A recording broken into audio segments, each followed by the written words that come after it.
Welcome back. As we continue to examine why Ron DeSantis is so focused on trying to eliminate teacher unions, we need to take a step back and examine education policy in Florida over the last 30 years. And when you look at those efforts, critics argue that there has been a methodical march towards one goal: privatizing education and eliminating most, if not all, traditional public schools. It started under Jeb Bush, who launched the first charter schools in the late 1990s and included so-called opportunity scholarships for poor minority students in failing schools.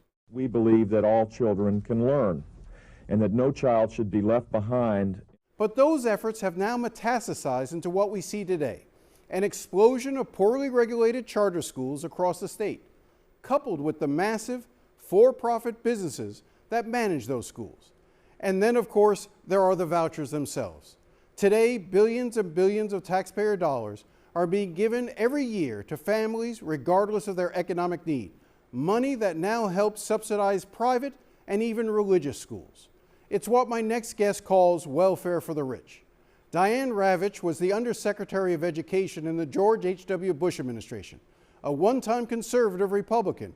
She initially supported vouchers and charter schools, but now sees them as part of a larger effort to undermine traditional public education. I would say that the ultimate goal of education policy in Florida is to eliminate public schools, not completely, but to use them as a dumping ground for the kids who are not taking vouchers or going to charters. Technically, charter schools are public schools, but you have a sort of slightly a different view of how people should think about the notion that charter schools are public schools. I don't believe that charter schools are public schools. They don't typically answer to district school boards. They're not typically created or authorized by local districts. They have become a place where kids leave regular schooling to in search of something else, and they're part of a long-range goal on the part of people like Jeb Bush, Betsy DeVos, and a whole lot of right-wingers like the Koch family and the Waltons. It's a long-range goal to turn schools into a consumer product. Jeb Bush said at one of the Republican conventions that when you go to the grocery store, you select what kind of milk you want. You can choose whole milk, 2% milk, 1%, no percent, chocolate milk, almond milk, soy. And he says schools should be the same. Well, no, schools should not be the same. Schools are a public responsibility. In the Constitution of the state of Florida, and almost every constitution in every state, schools are a public responsibility, and every state is required to provide an adequate and more than adequate system of public schooling for all children. That doesn't mean that all children have to go to them, but when they don't go to them, they have to pay the price themselves. Florida has changed it, violating the Florida state constitution by saying that Florida will pick up the bill for people who send their kids to private schools or to religious schools. And that's what the vouchers are doing, is they're paying private tuition for kids whose families have already been paying for them. And most of the kids who take vouchers never went to public schools. You know, you've had an evolution on this. You initially were an advocate of charter schools when you worked in George H.W. Bush's administration, those many years ago.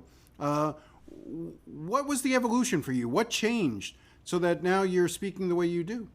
Well, first of all, I'm a graduate of public schools. I went to public schools in Houston, Texas, and I don't have a negative feeling about them. But I was very taken when I worked in the first Bush administration with the idea that the schools needed innovation, that kids who were doing poorly in regular public schools should have a chance in other kinds of schools. And so when the charter idea was presented, and that was in 1989 or so, well, why not? Let's try it. We don't have anything like this.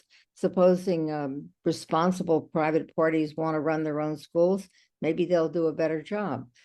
So I thought it was an interesting idea that we should try. Same with vouchers. I thought, you know, we've written vouchers off, but supposing the poorest kids could go to really good private schools, and that would be wonderful for them. What has happened over the years, and as a result of the expansion of charters and now the expansion of vouchers, is that it's perfectly obvious that all the things that I hoped would come true didn't come true.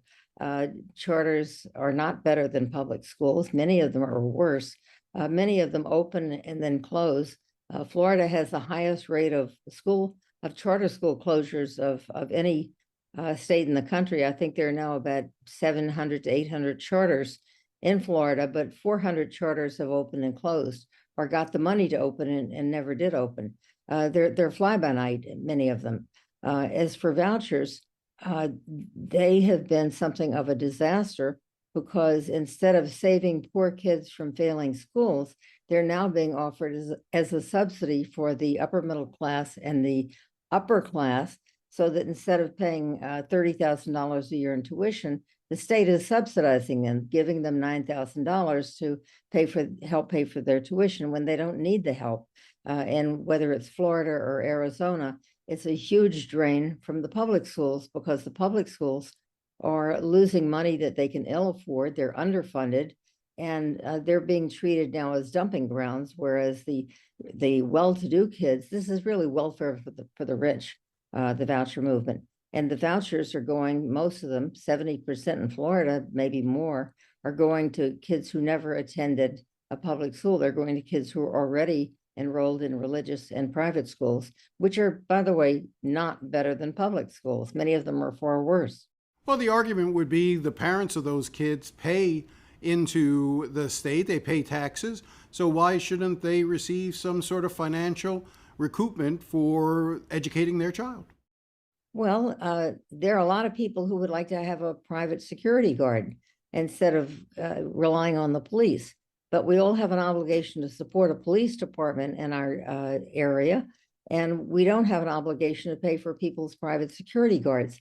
If people don't like the community swimming pool, or don't want to go to a public beach, and they say, I would like to have a private swimming pool, and I think the public should pay for at least half the cost of my private swimming pool, because why shouldn't I have what I want? It's really the same thing. It's a question of, do you support the public responsibility, or do you support people's private wishes? And in the case of people who are sending their kids to fancy private schools, why are Florida taxpayers paying the way for kids who are going to exclusive private schools? Why are they paying tuition for kids who are in religious school when they don't happen to believe in religious education?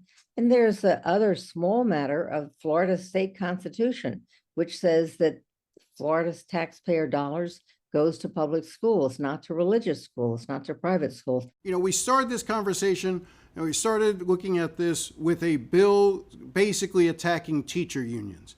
How does attacking teacher unions, in your opinion, get them to the ultimate goal of hurting and crippling public education?